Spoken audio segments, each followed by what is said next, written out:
তা বলছে হ্যাঁ, তাওরাত কিতাবে তোমার নবীর কথা আছে যে শেষ জামানায় একজন বিশ্ব নবী আবির্ভাব হবে, আখির জামানার পয়গম্বর, তার আব্বার নাম হবে আব্দুল্লাহ আর সে নবীর নাম হবে মুহাম্মাদুর রাসূলুল্লাহ। মুহাম্মাদুর রাসূলুল্লাহ। আল্লাহর নাম কি? লা ইলাহা ইল্লাল্লাহ। এর ভিতরে কয়টা অক্ষর ভাই? কিছু জানেন না, সারা জীবন শুধু ওয়াজ শোনেন। লা ইলাহা ইল্লাল্লাহ 12টা অক্ষর। কয়টা অক্ষর? 12টা অক্ষর। মুহাম্মদ রাসূলুল্লাহ নামের ভিতর কয়টা অক্ষর? 12টা অক্ষর। দেখছেন আল্লাহ কি সুন্দর নাম মিলাই রাখছে আল্লাহর নামের সাথে। লা ইলাহা ইল্লাল্লাহ 12টা অক্ষর, মুহাম্মদ রাসূলুল্লাহ নামের ভিতরে 12টা অক্ষর। বলেন সুবহানাল্লাহ। দত্তকুনা তালিমুল কোরআন নুরানিয়া হাফিজিয়া মাদ্রাসা ও এতিমখানার উদ্যোগে পঞ্চম বার্ষিকী ওয়াজ মাহফিল 2026। আজকে 2026-এর প্রথম দিন নাকি? ওয়াজ মাহফিল দিয়ে আমাদের বছর শুরু হচ্ছে। কবুল করেন সকলে, বলেন আমিন।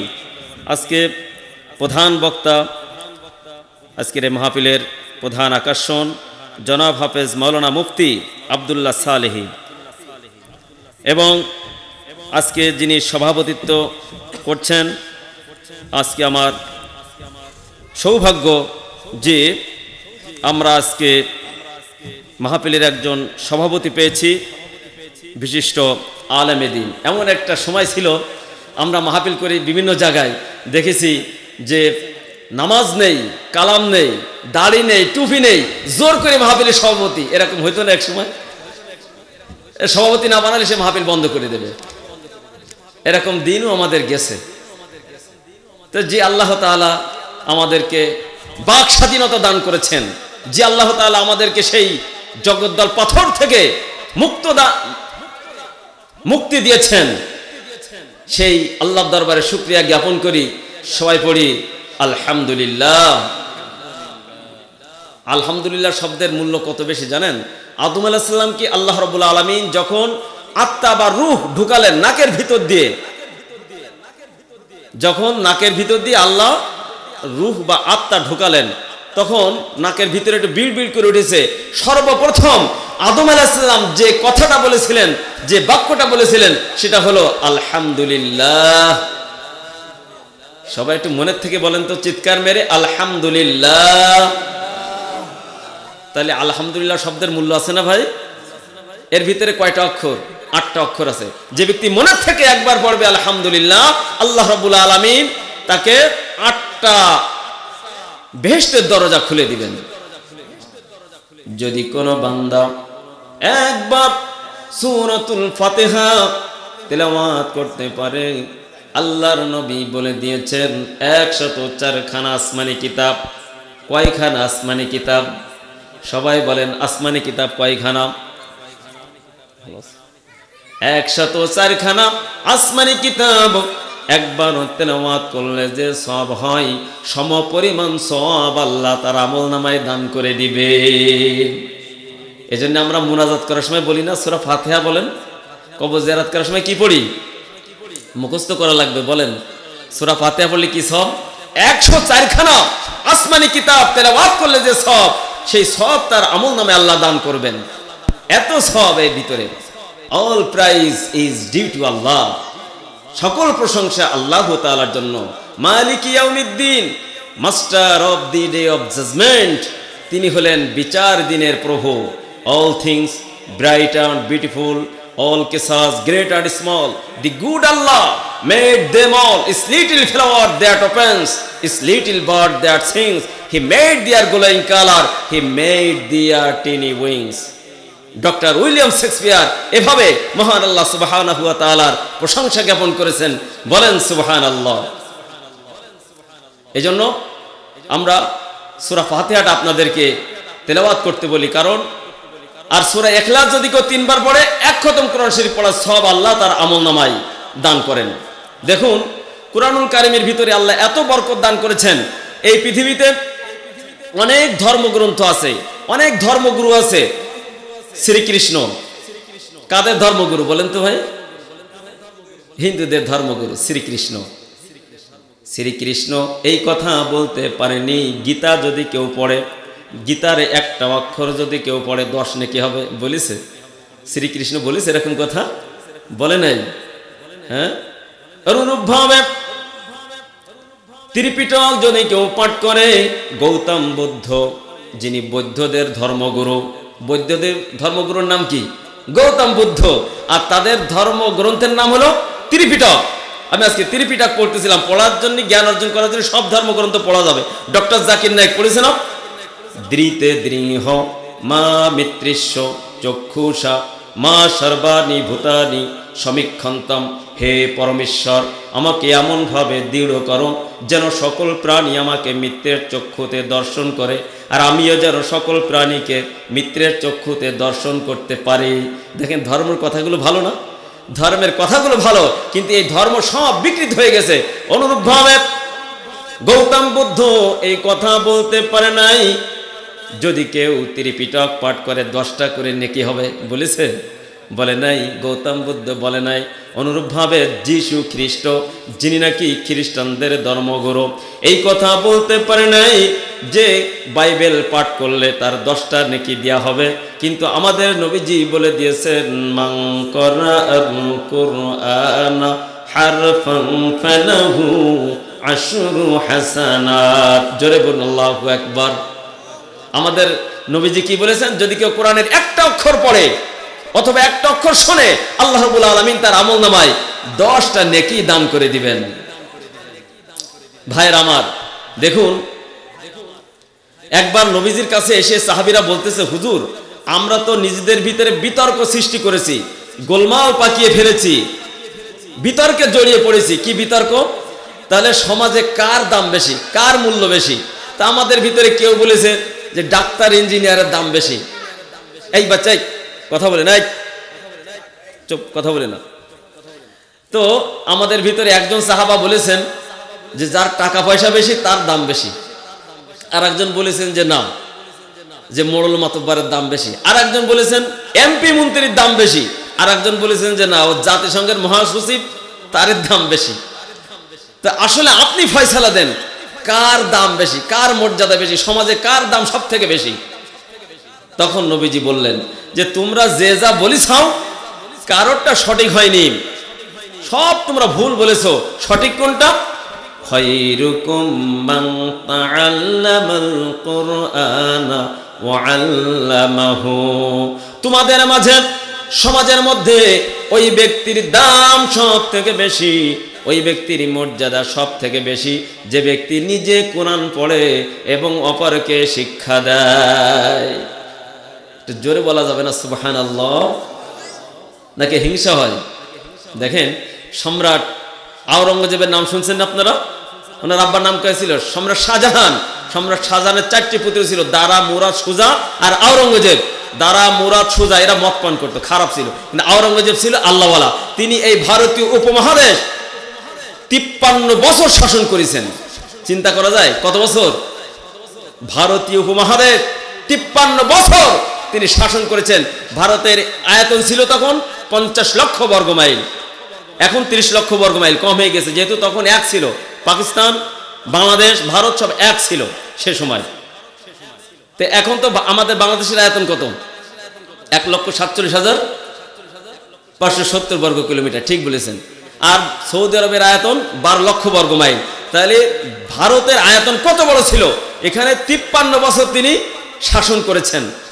তিনি যখন, তার বাবা যখন সম্রাট ছিল, সম্রাট শাহজাহান, তাকে যে বলতেছে আব্বাজান, এই যে আমার ছেলে, আপনার পুতা ছেলে, আমার ছেলে মানে আপনার পুতা ছেলে, আপনার এই দাদু ভাই কোরআনের হাফেজ হয়ে বাড়ি আসছে। তো সম্রাট শাহজাহান মুখ ফিরাই নিলেন, আবার বললেন যে আব্বাজান, আপনি খুশি হতে পারেননি? আপনার পোতা ছেলে মানে আমার ছেলে কোরআনের হাফেজ হয়ে আসছে, এত সুন্দর একটা সুসংবাদ দিলাম, আপনি খুশি হতে পারলেন না, আপনি মুখ ফেরাই নিলেন। তখন সম্রাট শাহজাহান বলছে, দেখো বাবা, তোমার ছেলে কোরআনের হাফেজ হয়েছে, তাতে আমার কি যায় আসে? তোমার ছেলে হাফেজ হয়েছে, কাল হাসরের মাঠে আল্লাহ তোমার নূরের তাজ পরাই দিবেন, তোমাকে সম্মানিত করবেন, জান্নাত দান করবেন। কিন্তু সম্রাট আওরঙ্গজেব জ্ঞানী লোক ছিলেন, তিনি বুঝতে পেরেছেন আব্বাজান কি বলতে চেয়েছে। উনি ওই বয়সেই হেফজখানায় ভর্তি হয়েছেন, মাদ্রাসায় ভর্তি হয়ে কোরআনের হাফেজ হয়ে সম্রাট শাহজাহানের কাছে এসে আবার বলতেছে, আব্বাজান, এই যে আমি আপনার ছেলে, আপনার পুত্র আওরঙ্গজেব কোরআনের হাফেজ হয়ে বাড়ি আসছি, বলেন আলহামদুলিল্লাহ। সম্রাট শাহজাহান এবার তাকে কোলে জড়িয়ে ধরলেন, আদর করলেন, আলিঙ্গন করলেন, কপালে চুমা দিয়ে বলতেছে, সাবাস বাবা, সাবাস। তাহলে চেষ্টা করলে সবকিছু সম্ভব কিনা? সবকিছু সম্ভব। এই মহাগ্রন্থ আল কোরআন, এটা আল্লাহ মানুষের জন্য সহজ করে দিয়েছেন। ওয়ালাকাদ ইয়াসসারনাল কুরআনা লিযিকরি ফাহাল মিন মুদ্দাকির।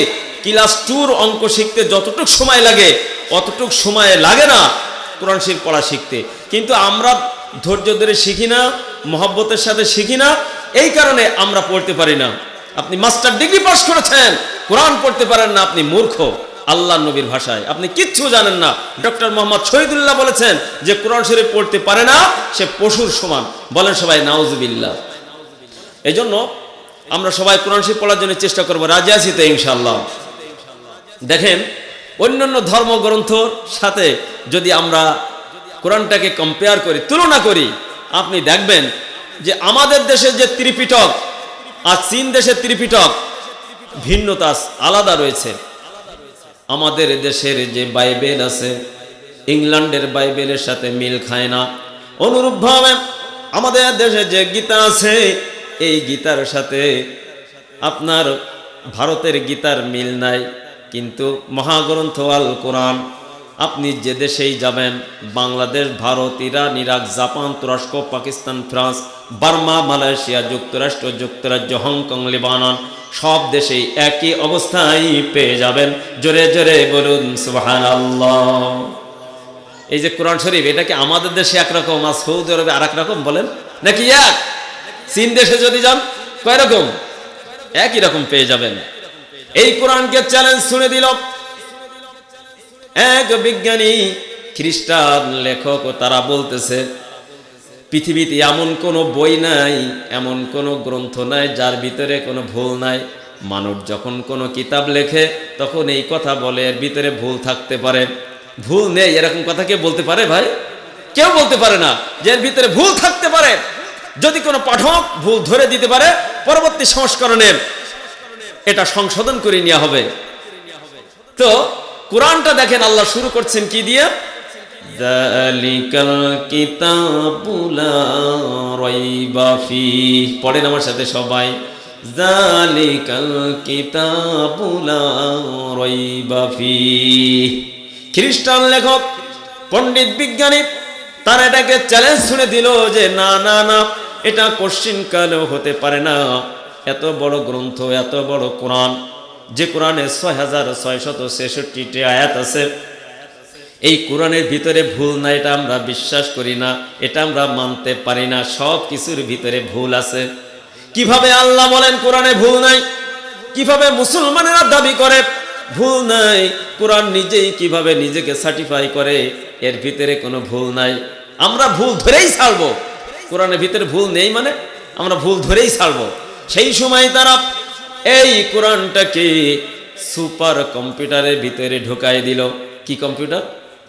সব থেকে দামি কম্পিউটার, শক্তিশালী কম্পিউটার, যে কম্পিউটারের ভিতরে একটা মানুষ ঢুকাই দিলে কম্পিউটার বলে দিতে পারে এর বডিতে কোন কোন জায়গায় সমস্যা আছে, কি কি রোগ ব্যাধি আছে, সব ধরে দিতে পারে এই কম্পিউটার। এমনকি আপনি মিথ্যা বলেন কিনা তাও এই সুপার কম্পিউটার বলে দিতে পারে, এত শক্তিশালী। সেই কম্পিউটারের ভিতরে যখন নাকি এই কোরআনুল কারীম ঢুকাই দেওয়া হলো, বারবার তাকে নির্দেশ করা হলো, হে কম্পিউটার তুমি বলে দাও এই কোরআনের ভিতরে কোন জায়গায় ভুল আছে, কোন আয়াতে ভুল আছে, শিগগিরই তুমি দিক নির্দেশনা দিয়ে দাও, ভুল ধরে দাও। আর যতদিন পর্যন্ত তারা চেষ্টা করলো, কম্পিউটার একটা উত্তর দিয়া দিল।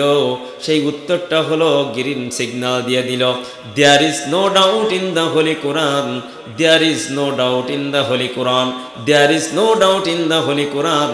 এই কোরআনের ভিতরে বিন্দু মাত্র ভুল নাই, কোনো সন্দেহ নাই। চিৎকার মেরে বলুন সুবহানাল্লাহ। তখন সেই পণ্ডিত বিজ্ঞানী তারা এই কালেমা পড়ে মুসলমান হয়ে গেল।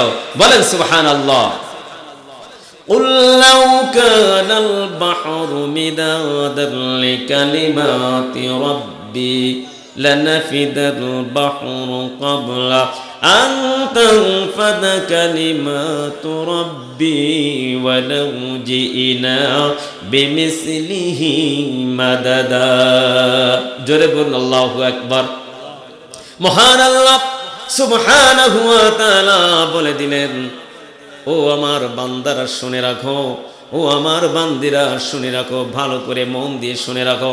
তামাম পৃথিবীতে যত পানি আছে, 7 সমুদ্র 13 নদীর পানি, আটলান্টিক মহাসাগরের পানি, প্রশান্ত মহাসাগরের পানি, বঙ্গোপসাগরের পানি, পদ্মা মেঘনা যত পানি আছে, পৃথিবীর সব পানি যদি কালি হয়ে যায়, আর যত গাছগাছালি আছে গাছগাছালিগুলো যদি কলম হয়ে যায়, গাছগাছালির ডালপালাগুলো যদি কলম হয়ে যায়, পৃথিবীর সব মানুষ জিন জাতি মিলে যদি এই কালেমার ব্যাখ্যা লেখা শুরু করে দেয়, কলম শেষ হয়ে যাবে, সাগরের পানি কালি একদিন শেষ হয়ে যাবে, আমার কালামে পাকের ব্যাখ্যা লেখা কোনোদিন শেষ হবে না। জোরে বলেন সুবহানাল্লাহ।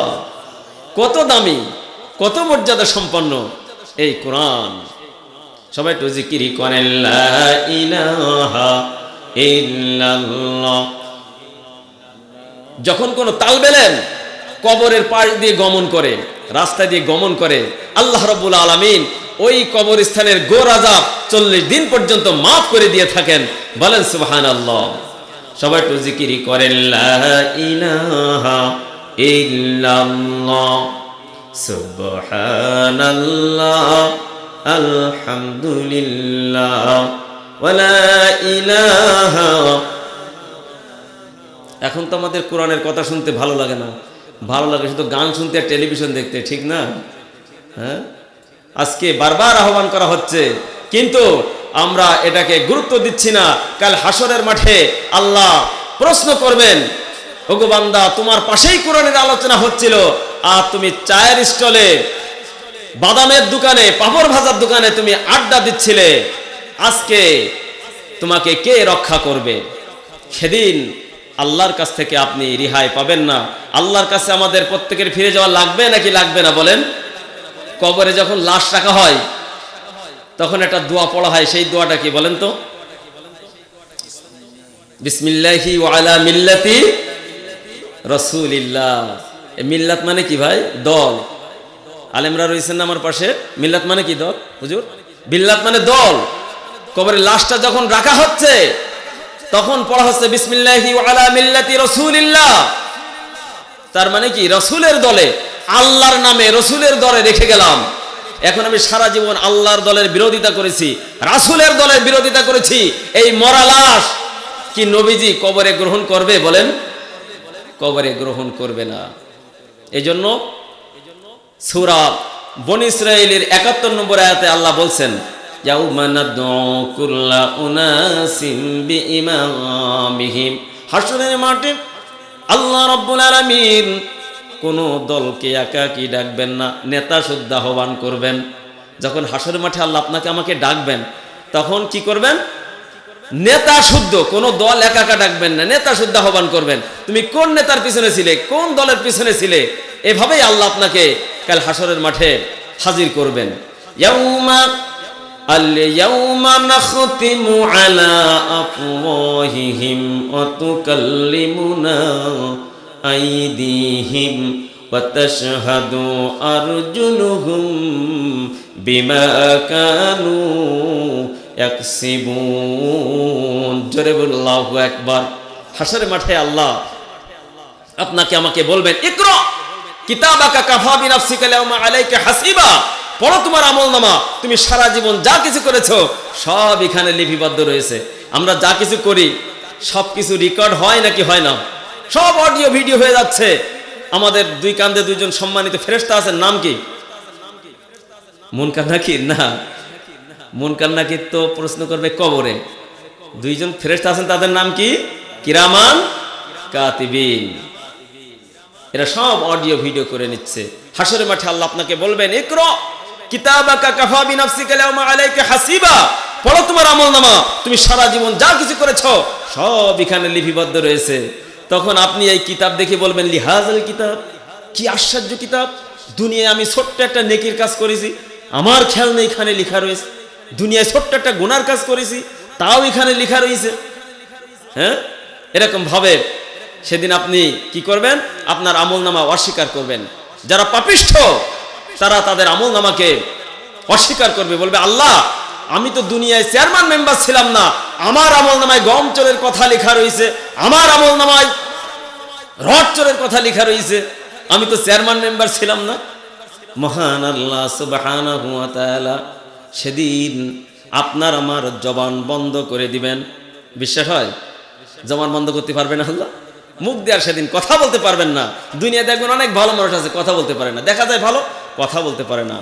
হাসরের মাঠে আল্লাহ সেদিন জবান বন্ধ করে দিবেন। আমি যখন আমার আমলনামাকে অস্বীকার করব, এই দুই হাত আমার বিরুদ্ধে কথা বলবে, দুই পা আমার বিরুদ্ধে সাক্ষী দেবে। কোন সূরা? একটু আগে পড়েছি না, সূরা ইয়াসিন।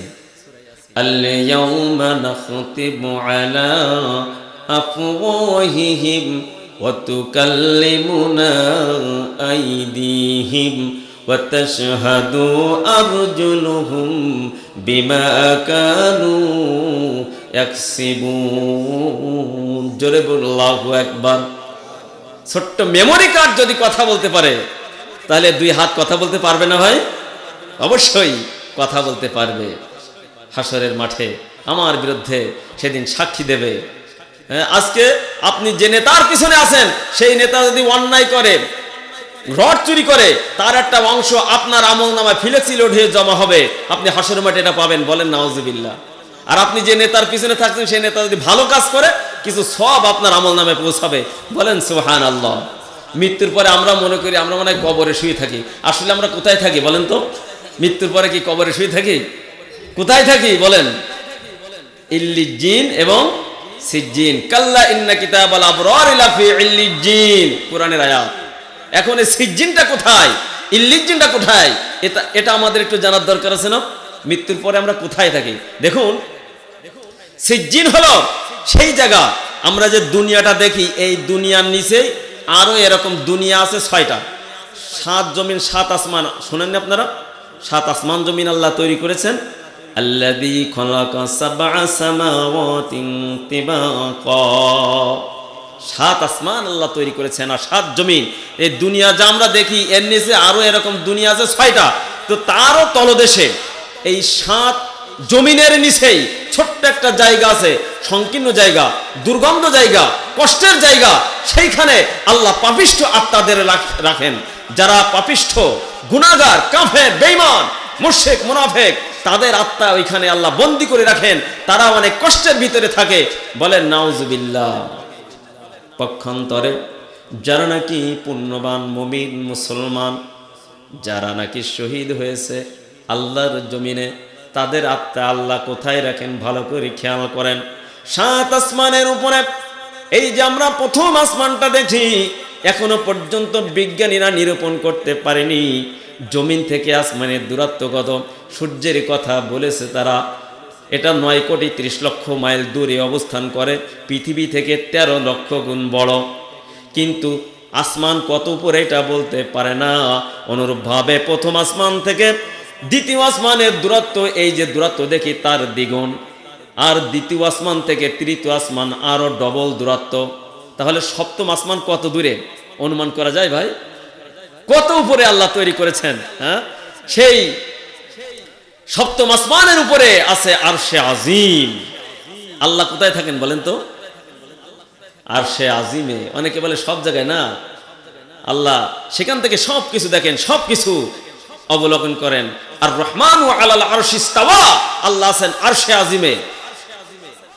তো এখন সেই আরশে আজিমের পাশে সুন্দর একটা জায়গা আছে, সেই জায়গাটার নাম হলো ইল্লিজ্জিন। কাল্লা ইন্না কিতাবাল আবরারি লাফি ইল্লিজ্জিন। এইখানে আল্লাহ যারা পুণ্যবান আত্মা, তাদেরকে সংরক্ষণ করেন, তাদেরকে আল্লাহ শান্তিতে রাখেন, আরামে রাখেন। বলেন সবাই সুবহানাল্লাহ। তাহলে আমরা সবাই কোথায় থাকতে চাই? ইল্লিজ্জিন নাকি সিজ্জিন? কোথায়? হ্যাঁ, ইল্লিজ্জিন। সবাই একটু জিকিরি করেন, লা ইলাহা ইল্লাল্লাহ, লা ইলাহা আমার নবীকে একজন ইহুদি পণ্ডিত, ইহুদি যিনি তাওরাত কিতাবের হাফেজ ছিলেন, তার নাম ছিল জায়েদ, নবীকে এসে অপমান করলো, কলার ধরে টানাটানি করলো, জামা ধরে টানাটানি করলো। হযরত ওমর রাদিয়াল্লাহু তাআলা আনহু তাকে মারার জন্য উদ্যত হলেন। এই যাদব, তোমার এত বড় সাহস, আমার নবীর গায়ে তুমি হাত দাও, আমার নবীকে তুমি অপমান করো। তাকে হত্যা করার জন্য হযরত ওমর রাদিয়াল্লাহু তাআলা আনহু সিদ্ধান্ত নিলেন। নবীজি বললেন যে না, ধৈর্য ধরো, সে যা করতেছে তাকে করতে দাও। এরপরে দেখেন ধৈর্যের কি গুণ। তো পরে আবার আর একদিন এরকম সেই জায়েদ আসছে নবীকে অপমান করার জন্য। এ জায়েদ ছিল তাওরাত কিতাবের হাফেজ। তাওরাত কিতাব কোন নবীর পরে নাজিল হয়েছে বলেন তো ভাই? মুসা আলাইহিস সালামের প্রতি তাওরাত কিতাব নাজিল হয়েছে। আর ঈসা রূহুল্লাহর প্রতি নাজিল হয়েছে কি? ইনজিল। আর দাউদ আলাইহিস সালামের পরে কোন কিতাব? জব্বুর কিতাব। তে তাওরাত কিতাবটা কত বড় শুনলে আপনারা অবাক হবেন। আমাদের কোরআন শরীফে সূরা আছে কয়টি? এই দেখেন, বলতে পারেন হ্যাঁ, 6666টা আয়াত। সূরা কয়টি হুজুর? 114টি। কয়টি সূরা?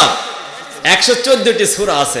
আর তাওরাত কিতাবে সূরা আছে 1000। বলেন সুবহানাল্লাহ, 1000 সূরা তাওরাত কিতাবে। শুধু তাই না, ছোট্ট যে সূরা তাওরাত কিতাবের ভিতরে আল্লাহ নাজিল করেছেন তার আয়াত সংখ্যা 1000। ছোট্ট সূরার আয়াত সংখ্যা কত? 1000। আমাদের যে সূরা, ছোট সূরার আয়াত সংখ্যা কত? 3টা আয়াত না? সূরা কাউসার, সূরা নাস কয় আয়াত? 5টা আয়াত। আর তাওরাত কিতাবের ছোট সূরার আয়াত সংখ্যা 1000। কুরআন শরীফের সবথেকে বড় যে সূরা তার আয়াত সংখ্যা 286। সেই সূরার নাম কি? সূরাতুল বাকারা। তাহলে এত বড় গ্রন্থের হাফেজ আলেম ইহুদি, তার নাম জায়েদ, সে নবীকে অপমান করতেছে। নবী যে সহ্য করতেছেন, কিছুই বলতেছে না। এক পর্যায়ে হযরত ওমর রাদিয়াল্লাহু তাআলা আনহু তাকে ধমক দিয়ে বললেন, নগো জায়েদ, আমি শুনেছি তুমি নাকি বড় পণ্ডিত, তাওরাত কিতাবের হাফেজ, তোমার কিতাবে কি আমার নবীর কথা লেখা নেই?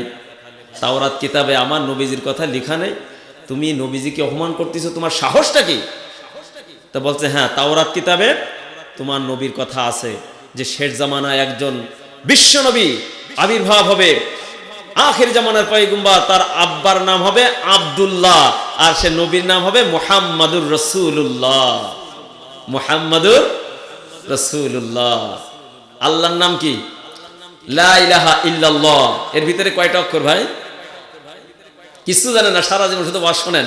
লা ইলাহা ইল্লাল্লাহ 12টা অক্ষর। কয়টা অক্ষর? 12টা অক্ষর। মুহাম্মদ রাসূলুল্লাহ নামের ভিতর কয়টা অক্ষর?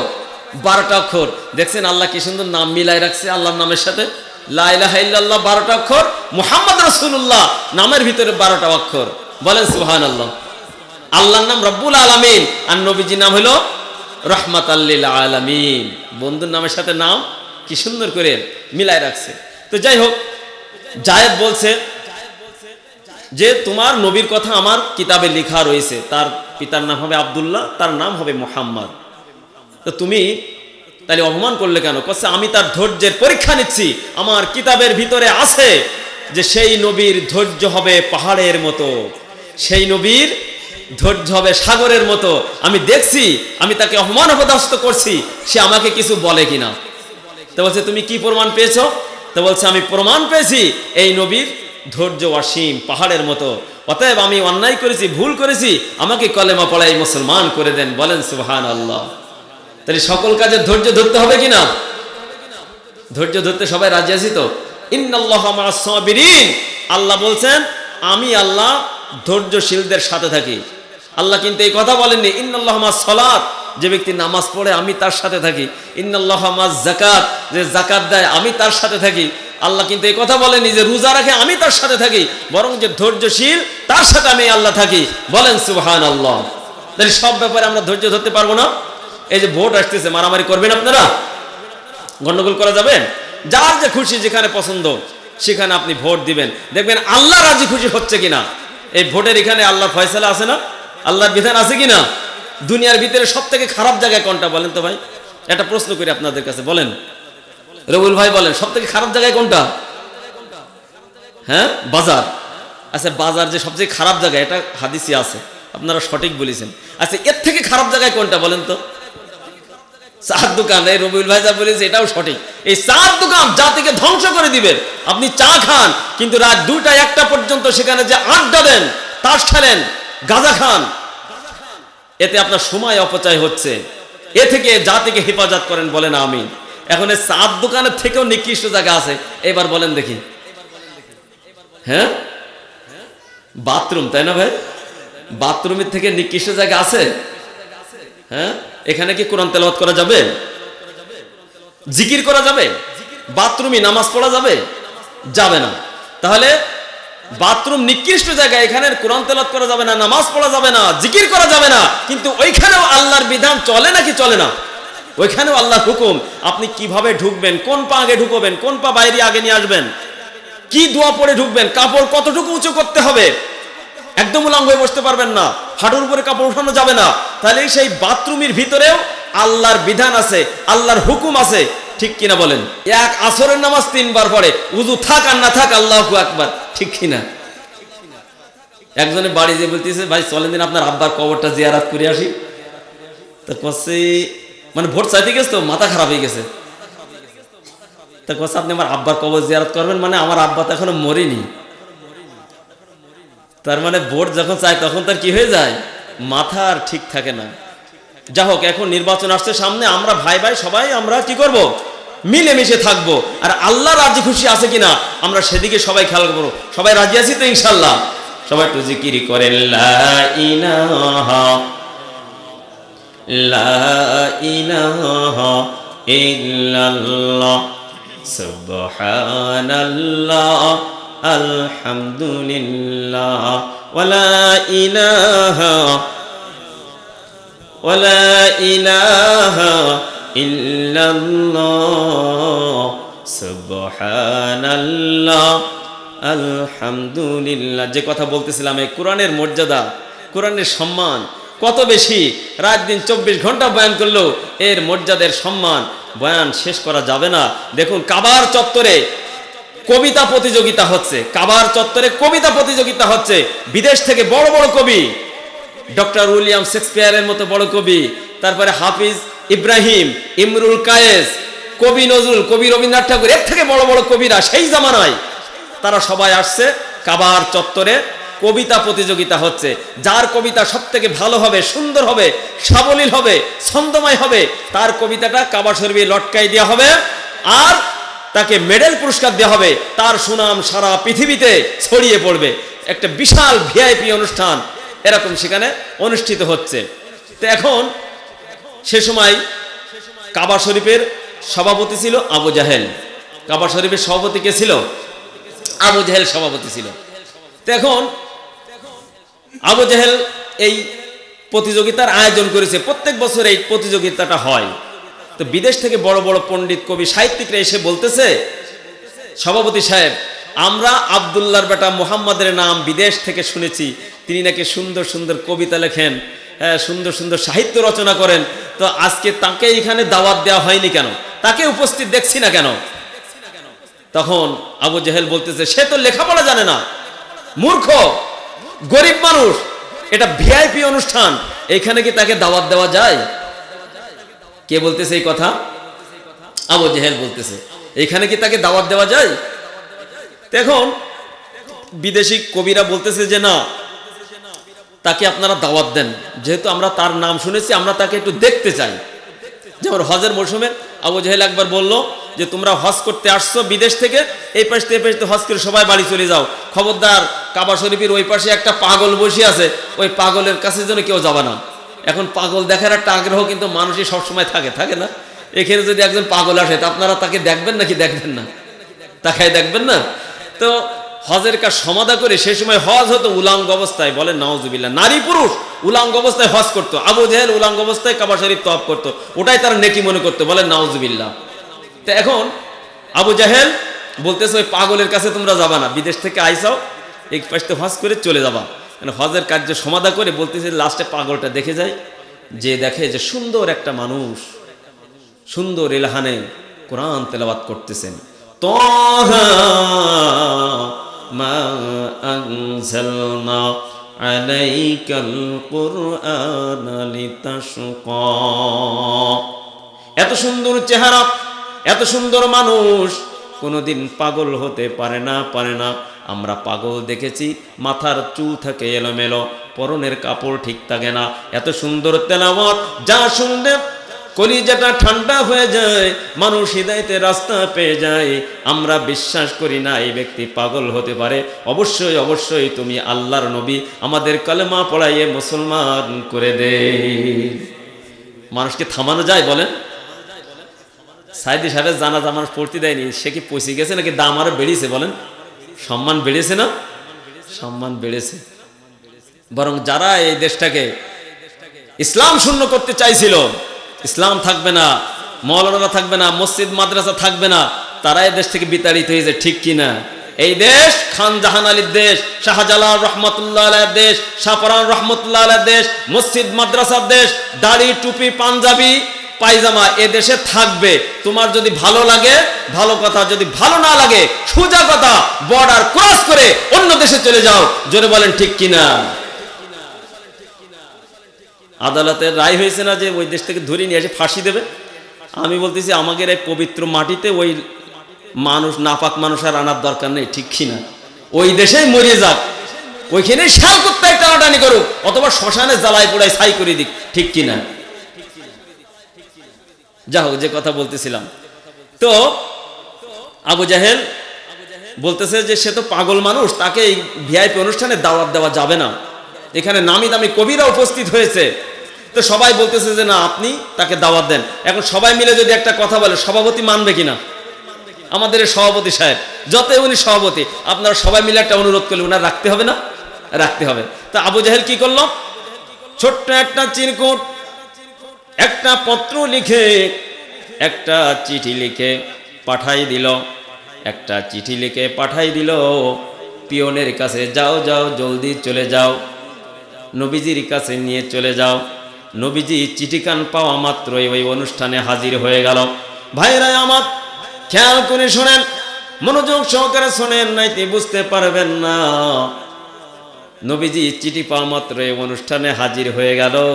হাজির হয়ে চুপচাপ বসে আছে।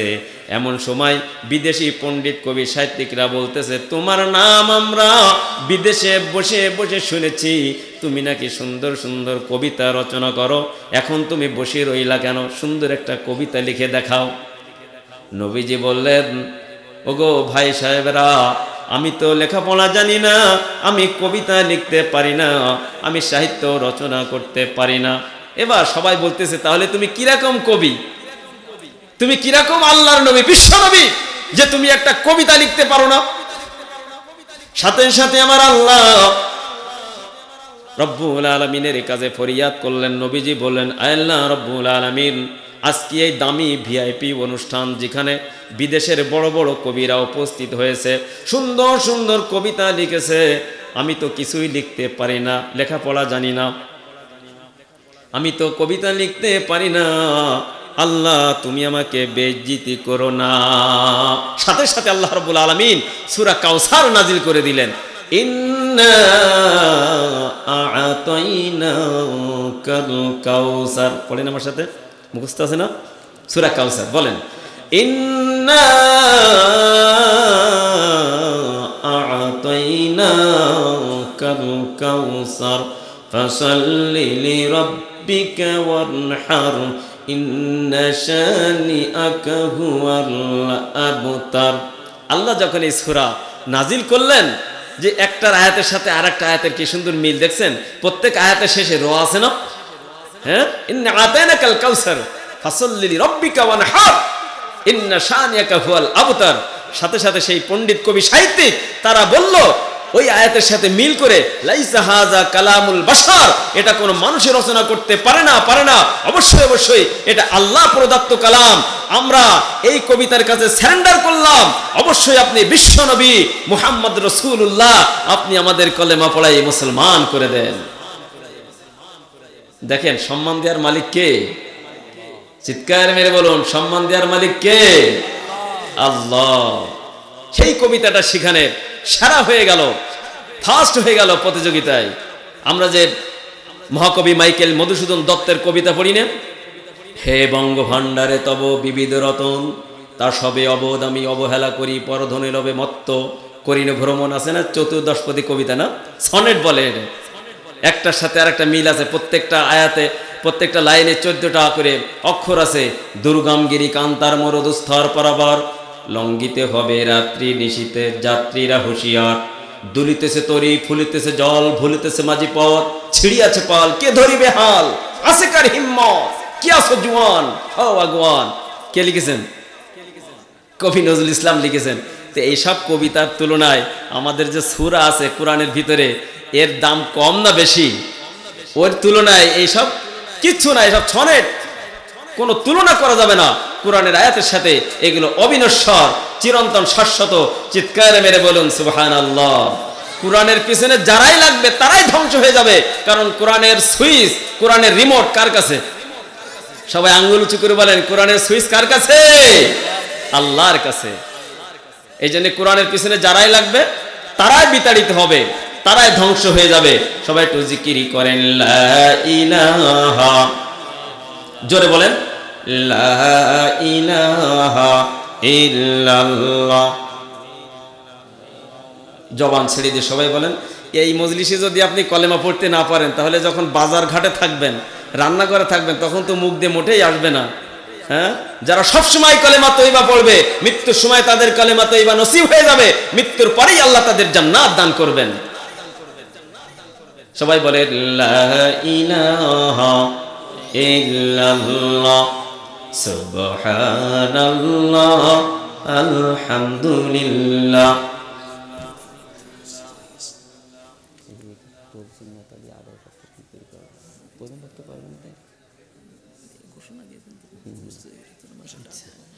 লা ইলাহা ইল্লাল্লাহ সুবহানাল্লাহ।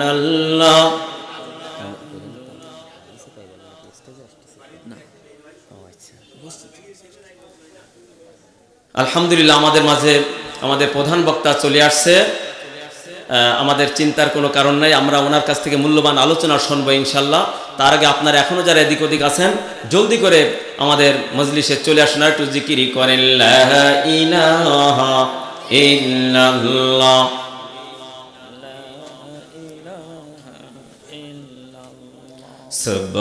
সুবহানাল্লাহ আলহামদুলিল্লাহ ওয়ালা ইলাহা ইল্লাল্লাহ সুবহানাল্লাহ আলহামদুলিল্লাহ। ইন্না নাহনু নাযালনা যিকরা ওয়া ইন্না লাহু লাহাফিজুন।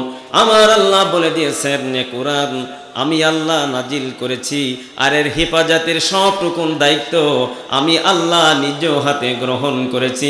জোরে জোরে বলুন সুবহানাল্লাহ।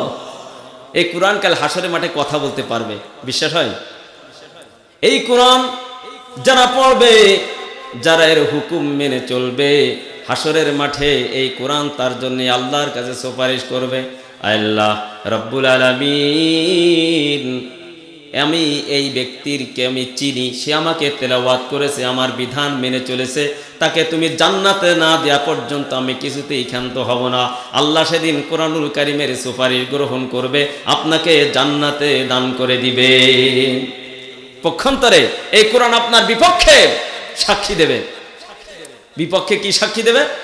যে কোরআন পড়ে নাই, কোরআনের সাথে বিরোধিতা করেছে, কোরআনের আইনের সাথে বিরোধিতা করেছে, এই কোরআন তার বিরুদ্ধে সাক্ষী দেবে যে হে আল্লাহ, এই বান্দা আমাকে কোনোদিন স্পর্শ করেনি, আমার তেলাওয়াত করেনি, আমার হুকুম হাকাম মেনে চলেনি, তুমি তার জাহান্নামের ফয়সালা করো। সেদিন এই কোরআনের সুপারিশ আল্লাহ কবুল করবেন এবং তাকে জাহান্নামের ফয়সালা করে দিবেন। সবাই বলেন নাউযুবিল্লাহ। তাহলে কোরআনের সাথে আমরা সবাই সম্পর্ক করব তো? একটু স্লোগান দিয়ে আল কোরআনের আলো। ঘরে ঘরে আর জ্বালার দরকার নেই, এখন সব ঘরে কোরআন শরীফ একখান দুখান আছে, আছে না? যারা পড়তে পারে না তাদের বাড়িও দেখবেন কোরআন ঘরের ভিতরে আছে, আছে কিনা ভাই?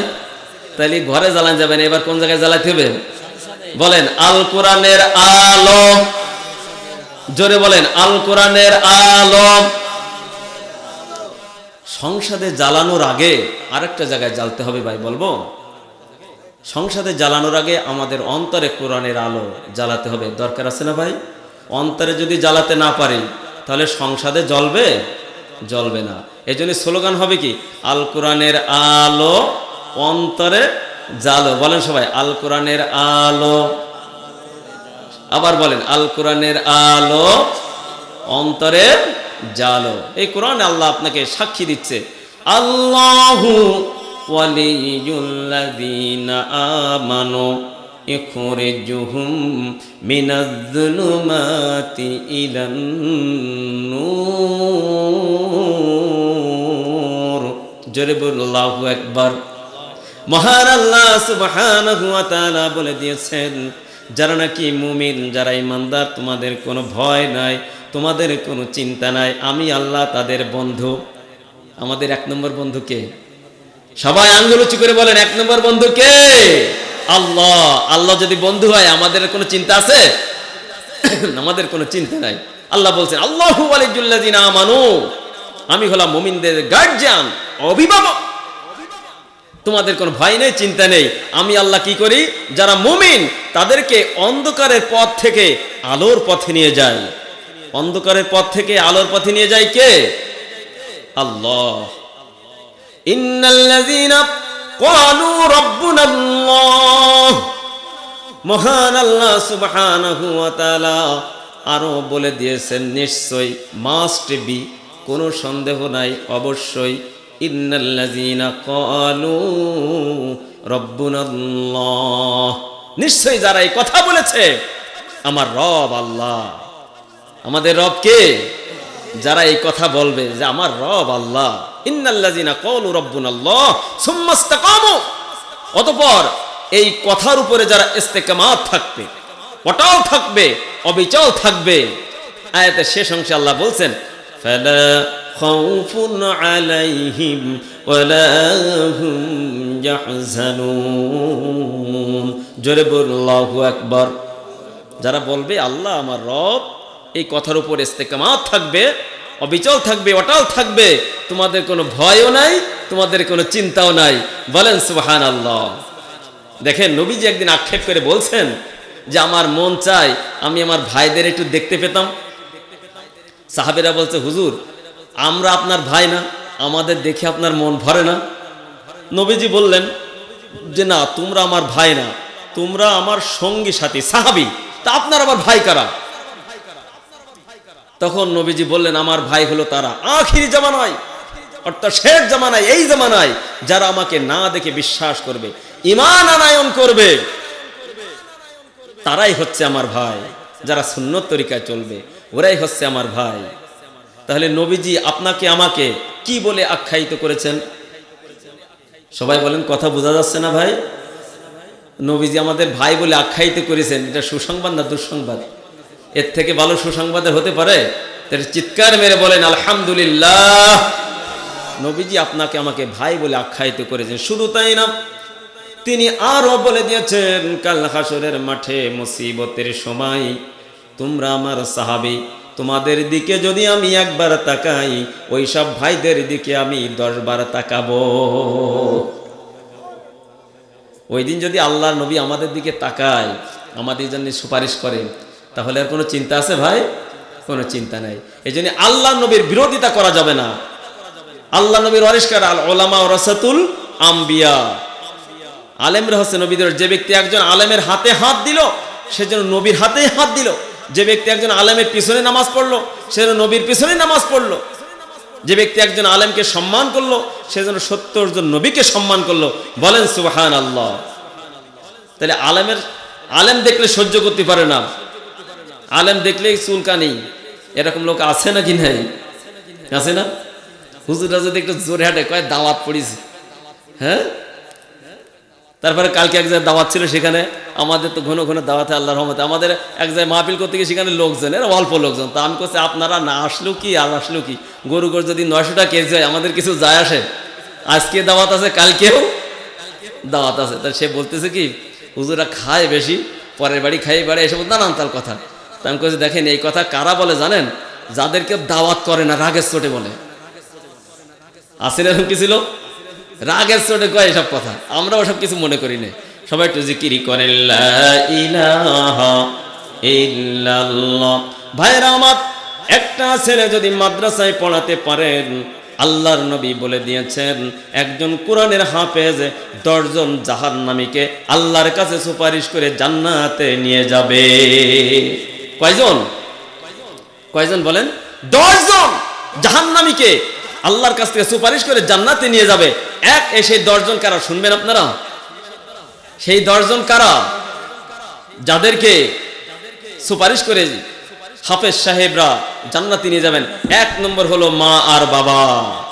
মা বাবাকে সে জান্নাতে নিয়ে যাবে। 2 নম্বর হলো উস্তাদ, উস্তাদের উস্তাদ, সেও সুপারিশ পাবে। 3 নম্বর হলো যাদের সহযোগিতায়, যাদের বাড়ি খানা পিনা করে সে কোরআনের হাফেজ হয়েছে, তার জন্য আল্লাহর কাছে সুপারিশ করবে। বলেন সুবহানাল্লাহ।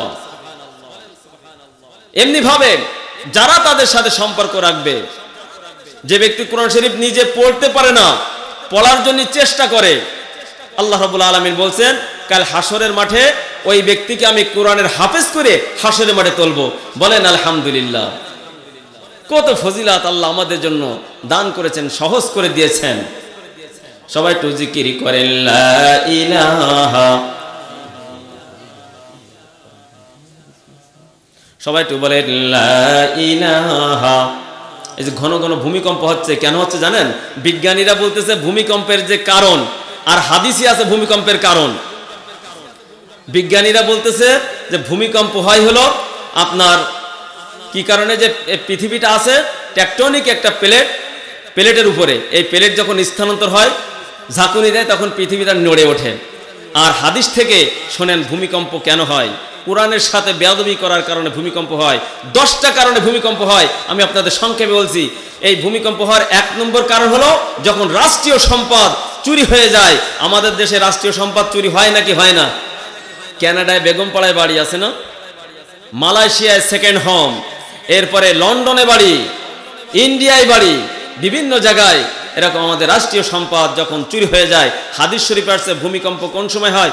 যখন আল্লাহ রাব্বুল আলামিন এই পৃথিবীটা তৈরি করার পরে এই পৃথিবীটা রেখেছেন একটা পাথরের উপরে, যে পাথরটা এত বড়, এই দুনিয়াটা যত বড়, এত বড় এই পাথরটা। আর এই পাথরটার ওয়েট, ওজন, দুনিয়ার ওজন যেমন, দুনিয়ার ওজন যতটুকু তার থেকে 10 গুণ বেশি। বলেন সুবহানাল্লাহ। তাহলে আমাদের এই দুনিয়াটা আছে একটা পাথরের উপরে, আর সেই পাথরটা আল্লাহ রেখেছেন একটা মাছের পিঠের উপরে। বলেন আলহামদুলিল্লাহ। আশ্চর্য কথা কিন্তু, এই দুনিয়াটা আছে কিসের পরে? একটা পাথরের উপরে। আর সেই একটা পাথর আবার আল্লাহ রেখেছেন কিসের উপরে? মাছের পিঠের উপরে। সেই মাছটা কত বড়? সেই মাছটা হলো এত বড়, সে যদি লেজ নাড়া দেয় তাহলে তার লেজটা প্রথম আসমান, দ্বিতীয় আসমান, সপ্তম আসমান পর্যন্ত চলে যায়। বলেন সুবহানাল্লাহ। বেহেশতে গেলে আল্লাহ প্রথমে কি খাওয়াবেন বলেন তো? হাদিসে আসছে। হুজুর বলতে পারবেন? মাছের কলিজা ভাজি খাওয়াবেন না? তো ওই মাছের কলিজা ভুনা, ওই মাছের কলিজা ভুনা আল্লাহ সকলকে খাওয়াবেন। বলেন আলহামদুলিল্লাহ। ওই একটা মাছের কলিজায় সব বেহেশতবাসীকে আল্লাহ দান করবেন, খাওয়াবেন।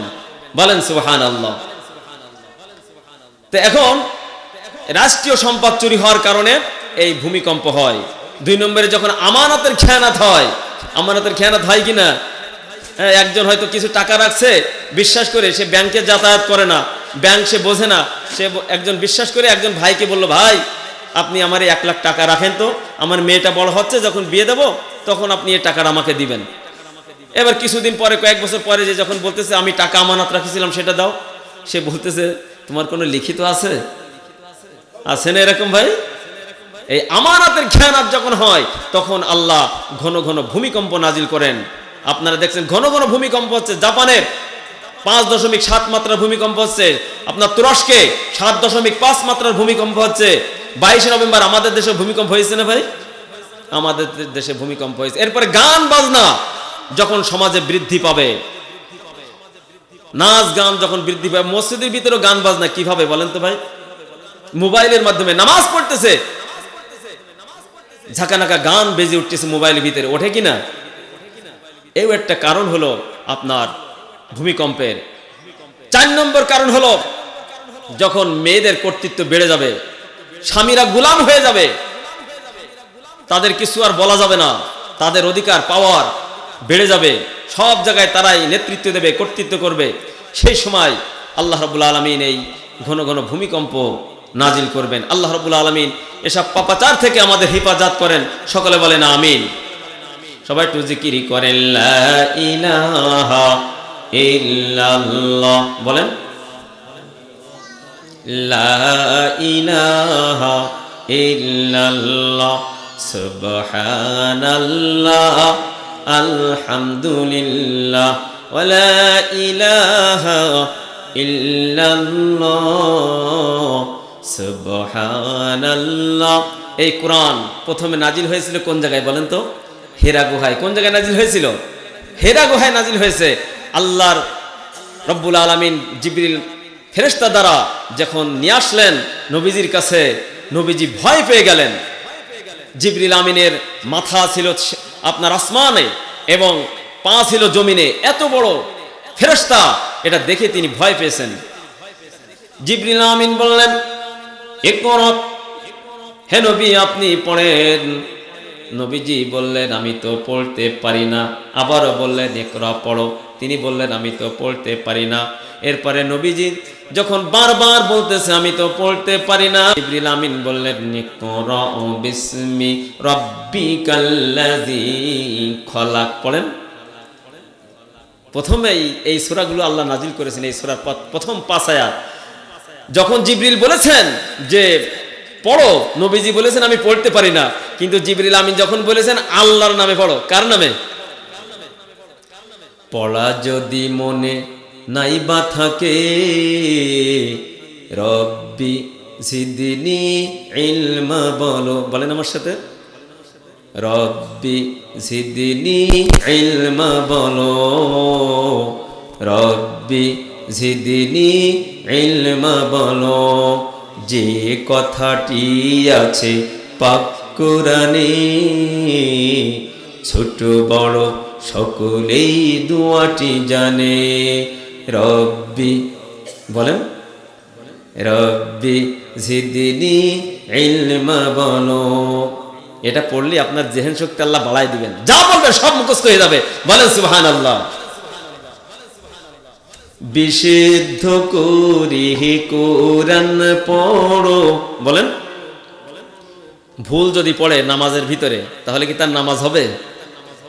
হাত যদি এখানে বাঁধে নামাজ হবে, হাত যদি ছেড়ে দিয়ে নামাজ পড়ে তাও নামাজ হবে, বুকে যদি কেউ হাত বেঁধে নামাজ পড়ে তাও নামাজ হবে। এ নিয়ে আপনারা বিতর্ক করবেন না। মুনাজাত হয় করুক বা না করুক, এ নিয়ে গন্ডগোল করা যাবে ভাই? মুনাজাত নামাজের কোনো অংশ না, কিন্তু সূরা কেরাত যদি ভুল পড়ে তাহলে তার নামাজ হবে না। এই ব্যাপারে পৃথিবীর সব আলেমরা একমত, ঠিক কিনা বলেন? এই জন্য বিশুদ্ধ করে কোরআন শরীফ পড়াটা খুব জরুরি। বিশুদ্ধ করে কোরআন পড়ো নইলে নামাজ হবে না। বিশুদ্ধ করে কোরআন পড়ো নইলে নামাজ হবে না। নামাজ যদি না হইল তবে তো কিছুই হইল না, ঠিক কিনা? ভুল পড়লে নামাজ হবে ভাই? সবাই একটু জিকির করেন লা ইলাহা, বলেন সবাই। আমি একটু গরম পানি খাচ্ছি ভাই, বলেন লা ইলাহা ইল্লাল্লাহ, লা ইলাহা ইল্লাল্লাহ, সুবহানাল্লাহ আলহামদুলিল্লাহ ওয়া লা ইলাহা ইল্লাল্লাহ। সবাই একটু জোরে বলেন।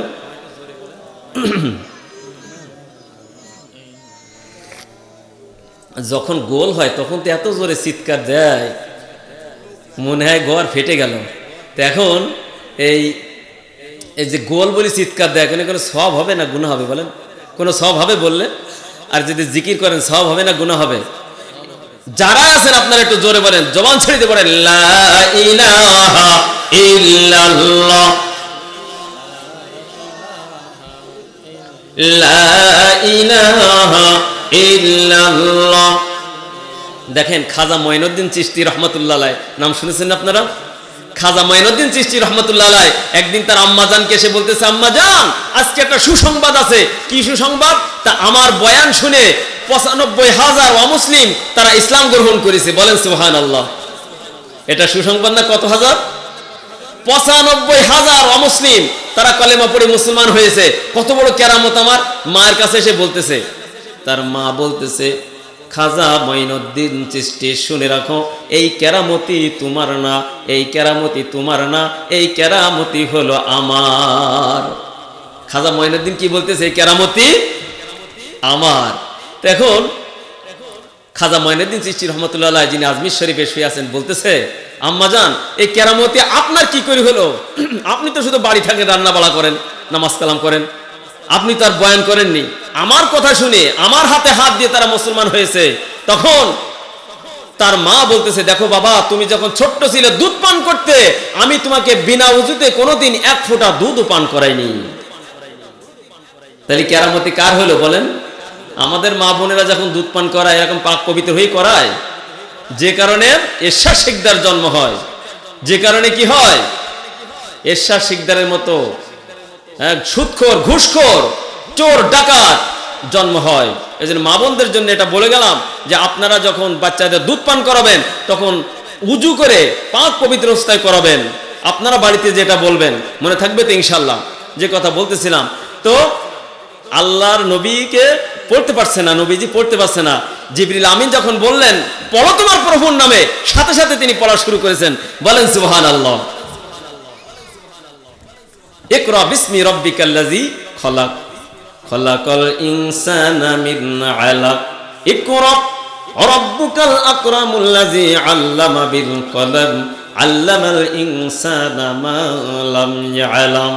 জোরে বলুন আল্লাহু আকবার। আমার সময় শেষ হয়ে যাচ্ছে, পরিশেষে একটা কথা বলে যাই, সামনে আমাদের কবরে কিন্তু প্রত্যেকের যাওয়া লাগবে। যে খাদিজা ইসলামের জন্য হাজার হাজার কোটি টাকা দান করেছেন, মৃত্যুর সময় আল্লাহর নবীর কাছে ৩টা জিনিস চেয়েছেন। কয়টা জিনিস? আঙ্গুল উঁচু করে বলেন কয়টা জিনিস? 3টা জিনিস দাবি করেছে। বলতেছে, ইয়া রাসূলুল্লাহ, ইয়া হাবিবাল্লাহ, জীবনে কোনোদিন আপনার কাছে কিছু চাই নাই, সব কিছু আপনাকে দিয়েছি। 3টা জিনিস আমি চাবো, আজকে মৃত্যুর সময় আপনি দেবেন কিনা? নবীজি কেঁদে ফেলেছেন, খাদিজা তুমি জীবনে কোনোদিন কিছুই চাওনি, হাজার হাজার কোটি টাকা আমাকে তুমি দান করেছো, উপহার দিয়েছো, আজকে মৃত্যু পথের যাত্রী, তুমি বলো কি চাও, আমি তোমাকে দেওয়ার জন্য চেষ্টা করবো ইনশাল্লাহ।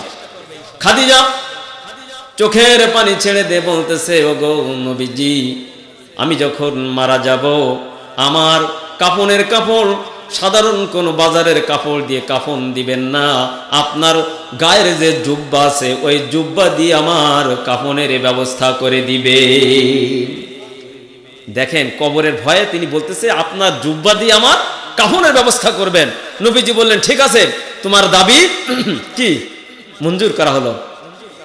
দ্বিতীয় নম্বর দাবি, ইয়া রাসূলুল্লাহ, ইয়া হাবিবাল্লাহ, আমি যখন মারা যাব আমার শোয়াই দেওয়ার আগে, লাশটা কবরে রাখার আগে আপনি একটু ওই কবরের ভিতরে গড়াগড়ি দিবেন। পবিত্রতার জন্য, বরকতের জন্য আপনি একটু আমার লাশটা কবরের ভিতরে রাখার আগে আপনি একটু গড়াগড়ি দেবেন। তো নবীজি বলতেছে, ঠিক আছে, তোমার এই দাবিও আমি মেনে নিলাম। 3 নম্বর দাবি কি? 3 নম্বর দাবি হলো, আমি খাদিজা এমন কোন আমল করি নাই যে মুনকার নেকিরের প্রশ্নের জবাব দিতে পারবো।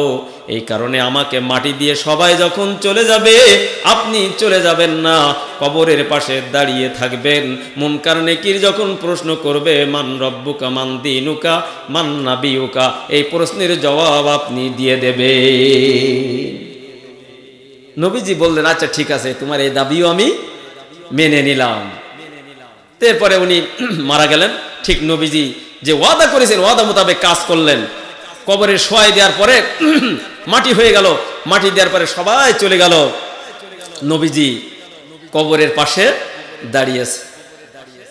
বহুক্ষণ পার হয়ে গেল, বহু সময় পার হয়ে গেল। এমন সময় জিবরিল আমিন এসে বলতেছে, ইয়া রাসূলুল্লাহ, আপনি এই খাদিজার কবরের পাশে এখনও দাঁড়িয়ে আছেন কেন? বলছে খাদিজার সাথে আমার কন্ট্যাক্ট হয়েছে যে আমি যেন তার প্রশ্নের জবাব দিয়ে দিই, মুনকার নাকিরের প্রশ্নের জবাব দিয়ে দিই, এই কারণে আমি এখানে দাঁড়িয়ে আছি। জিবরিল আমিন বলতেছে, ইয়া রাসূলুল্লাহ, চিন্তার কোনো কারণ নেই, খাদিজার জন্য আপনার চিন্তা করা লাগবে না, খাদিজার প্রশ্নের জবাব স্বয়ং আল্লাহ রাব্বুল আলামিন দিয়ে দিয়েছেন। বলেন সুবহানাল্লাহ। আপনি বাড়ি চলে যান, এখানে আপনার দাঁড়ায় থাকার কোনো প্রয়োজন নাই। তাহলে যে খাদিজা জান্নাতের অধিবাসী, সেই খাদিজা কবরের জন্য কি ভয় পাচ্ছে? আর আমাদের কোনো চিন্তা নেই? আছে? সবাই একটু জিকির করেন লা ইলাহা ইল্লাল্লাহ, জোরে বলেন। আমি চোখ বুঝে দেখি আমারি লাশ।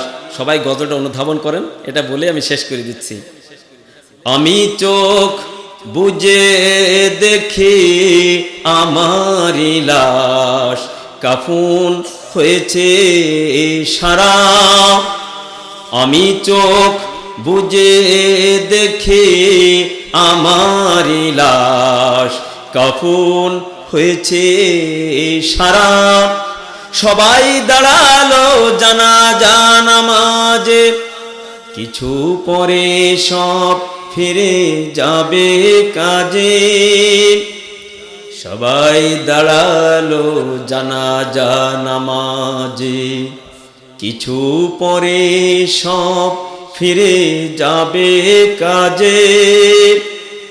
ওই ফেরেশতারা আসছে ছুটে, ওই ফেরেশতারা আসছে ছুটে, আমি যে হলাম সাথী হারা। আমি চোখ বুঝে দেখি আমারি লাশ, কাফন হয়েছে সারা। সেই লাশ হতে ভাসে আতরের গ্রাম, সেই লাশ হতে ভাসে আতরের ঘ্রাণ। কাঁদিছে আপন যারা, আমি চোখ বুঝে দেখি আমারি লাশ, কাফন হয়েছে সারা। আমি তো ভুলেও কখনো করিনি নামাজ রোজা, এখন একাকী বইতে হবে সকল পাপের বোঝা। ঠিক কিনা? আমি তো ভুলেও কখনো করিনি নামাজ রোজা, এখন একাকী বইতে হবে সকল পাপের বোঝা। মাথার উপরে সূর্য অসীম, পায়ের নিচে তামার জমিন।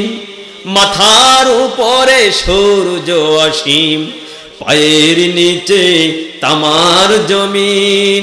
আমি যে হলাম দিশেহারা,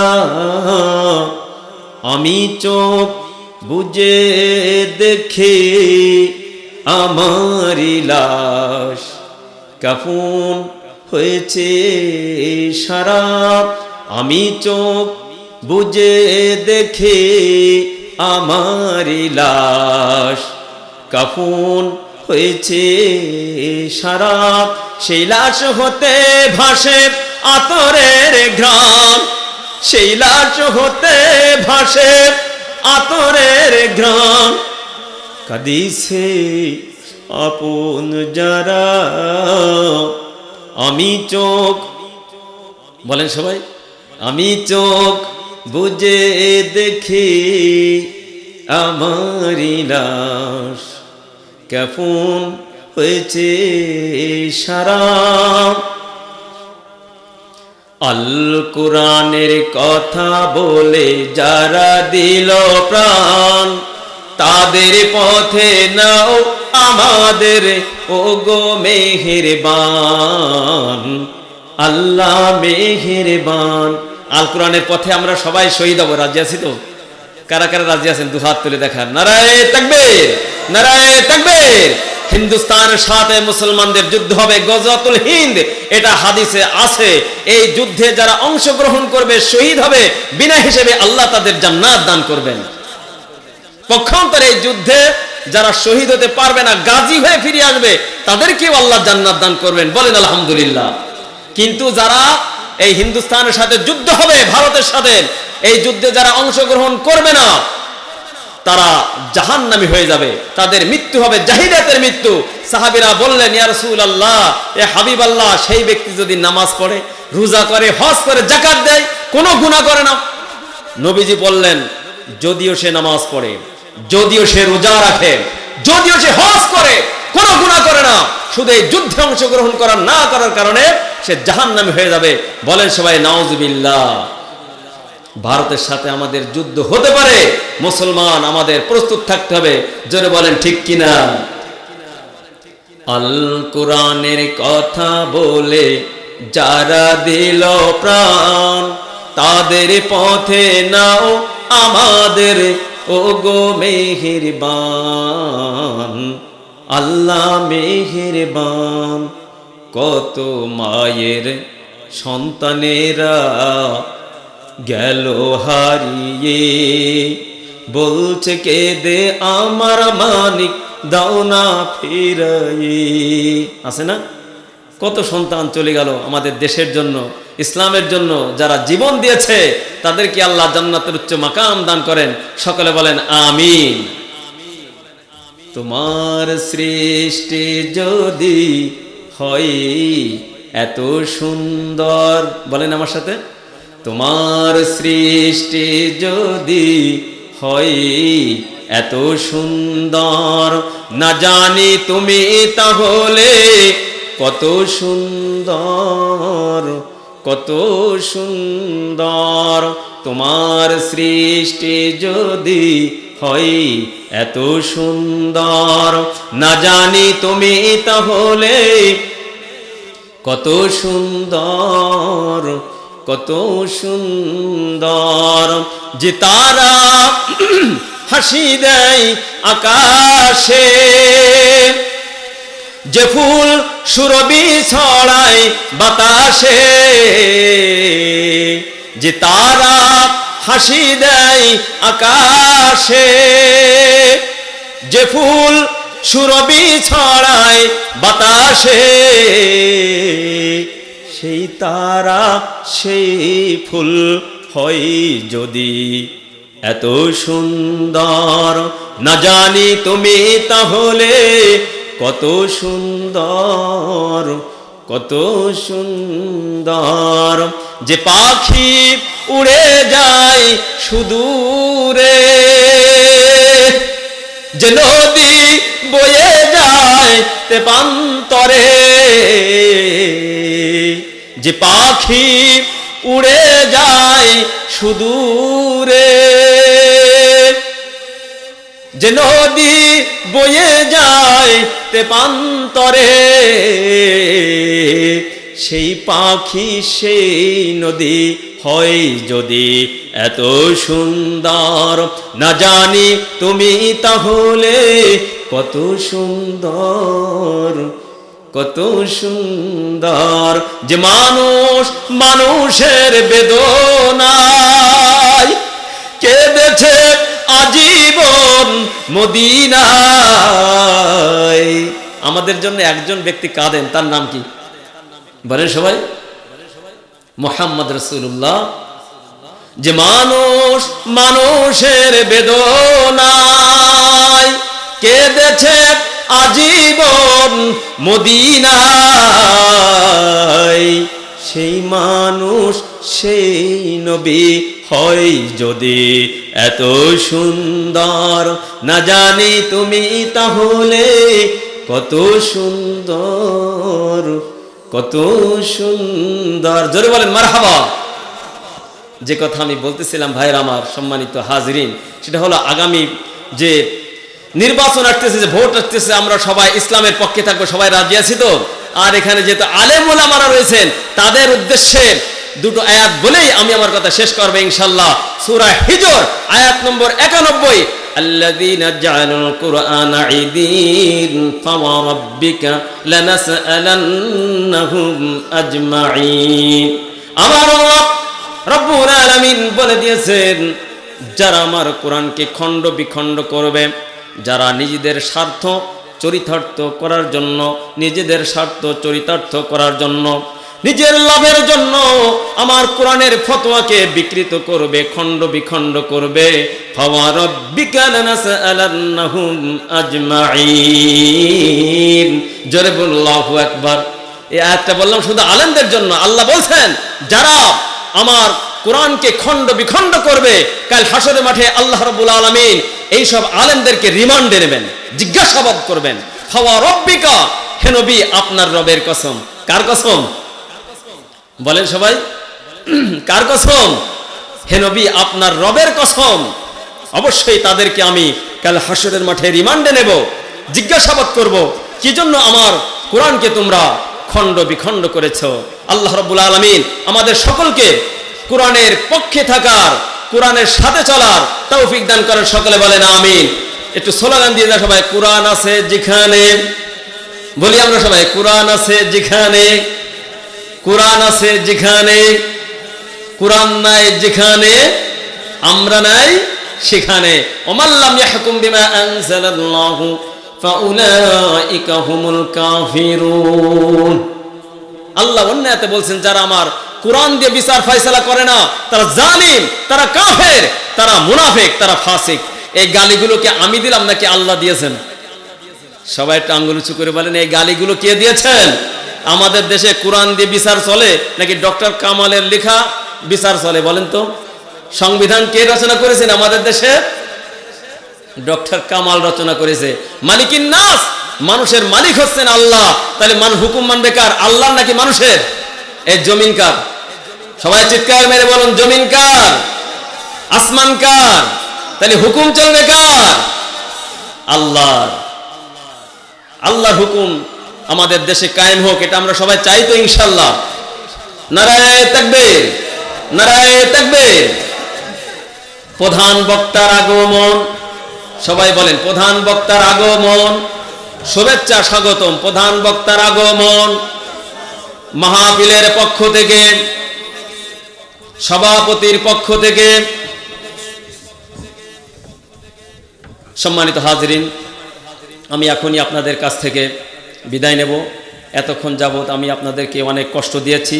আমি আপনাদের পরিচিত মুখ, চেনা মুখ। আল্লাহ রাব্বুল আলামিন আমাকে যেন কোরআনের খাদেম হিসেবে কবুল করে নেন। সকলে পড়েন আমিন।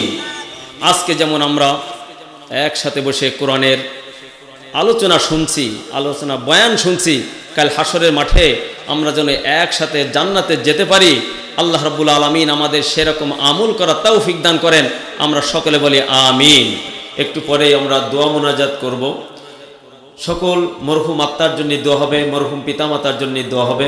আপনারা যারা রাস্তাঘাটে আছেন, বাজার ঘাটে আছেন, সবাই চলে আসেন, অনতি বিলম্বে আমাদের মঞ্চের সামনে চলে আসেন আর মহব্বতের সাথে দরুদ শরীফ পড়েন। আল্লাহুম্মা সাল্লি আলা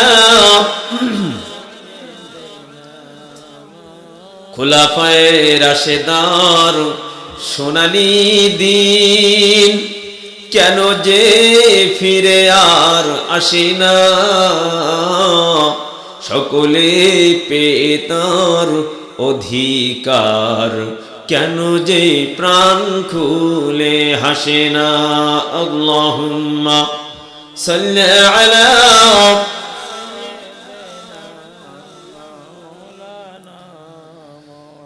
وعلى آل سيدنا بشيرنا محمد। দুলদুল ঘোড়া কেঁদে বলে, দুলদুল ঘোড়া কেঁদে বলে, আমার কোনো দোষ নাই, ইমাম হুসাইন শহীদ হয় রে কারবালাতে পানি নাই। আল্লাহুম্মা সাইয়্যিদিনা মাওলানা মুহাম্মদ মাইকের আওয়াজ যত দূর পর্যন্ত যাচ্ছে, আপনারা সবাই দোয়া মুনাজাতে শরীক হবেন। মা বোনেরা, আপনারাও আমাদের সাথে দোয়া মুনাজাতে শরীক হতে পারেন। রাস্তাঘাটে বাজারঘাটে যারা আছেন, আপনারা সবাই অনতিবিলম্বে আমাদের এই বেহেশতের বাগানে চলে আসুন। আজকে যারা এটাকে তুচ্ছ তাচ্ছিল্য করছেন, বিশ্বাস করুন, আপনি বিনা কারণে যদি এটাকে তুচ্ছ তাচ্ছিল্য করেন, তাহলে অবশ্যই আল্লাহর কাছে আপনাকে জবাবদিহি করতে হবে। আপনার ঈমান মৃত্যুর সময় নসিব হতেও পারে, নাও পারে। আমরা হয়তো এখানে গুনাহগার মানুষ, আমি বলছি আমি গুনাহগার মানুষ, কিন্তু আমি যে কথাগুলো বলছি, এই কথাগুলো কার? আমার নাকি আল্লাহ পাকের কথা? কার কথা?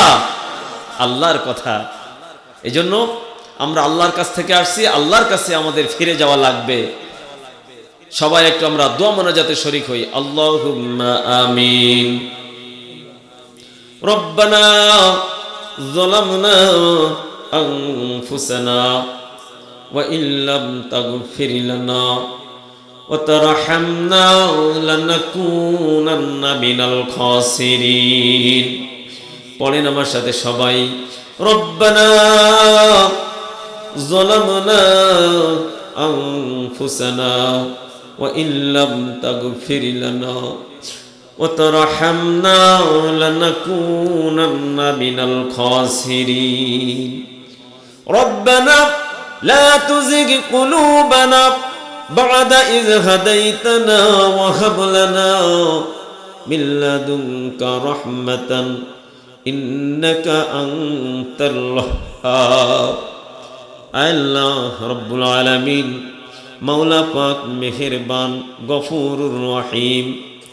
আমি কতিপয় গুনাহগার বান্দা, তোমার কিছু প্রিয় বান্দাদেরকে নিয়ে হাত তুলেছি।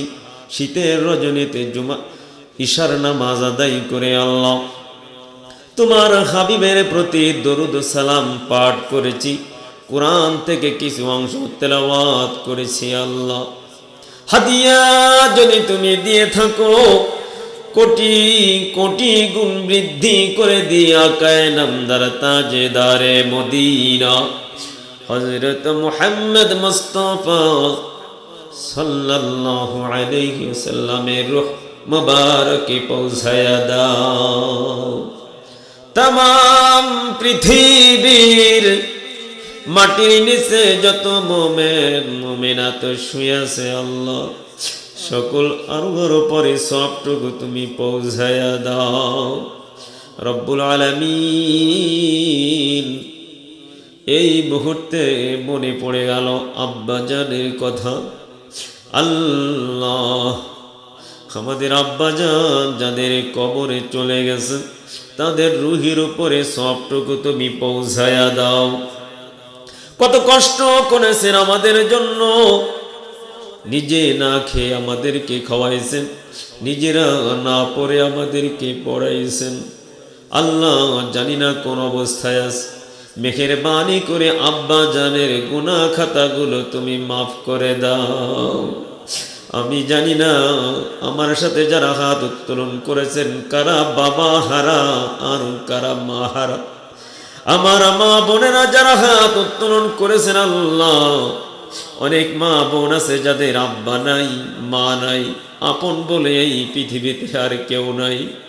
রব্বুল আলামিন, এই সব মা বোনদের গুনাহ খাতাগুলো তুমি মাফ করে দাও রব্বুল আলামিন। এই মাহফিলের আয়োজন যারা করেছেন আর যারা সময় দিয়েছেন, শ্রম দিয়েছেন, অর্থ দিয়েছেন, পয়সা দিয়েছেন, আল্লাহ, মাহফিলের সম্মানিত সভাপতি সাহেব সহ আল্লাহ পরিচালক বদরুল আলম ভাইকে আল্লাহ সকলকে তুমি কবুল আর মঞ্জুর করে নাও। এই মাদ্রাসা মসজিদ যিনি প্রতিষ্ঠিত করেছেন, আল্লাহ তুমি তার পরিবারের প্রতি খাস রহমত নাজিল করে দাও।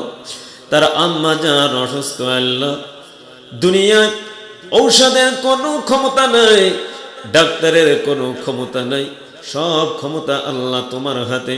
শেফায়ে কামেলা আজেলা দান করে দাও আল্লাহ রব্বুল আলামিন। এই মাদ্রাসার জন্য আমার দুই রবিউল ভাই খুব পরিশ্রম করে, সময় দেয়, অর্থ দেয়, মহব্বত করে। আল্লাহ, দুনিয়াবি কোনো স্বার্থের জন্য করে না। হাসরের মাঠে মুসিবতের সময় হাবিবের শাফায়াত তুমি নসিব করে দিও।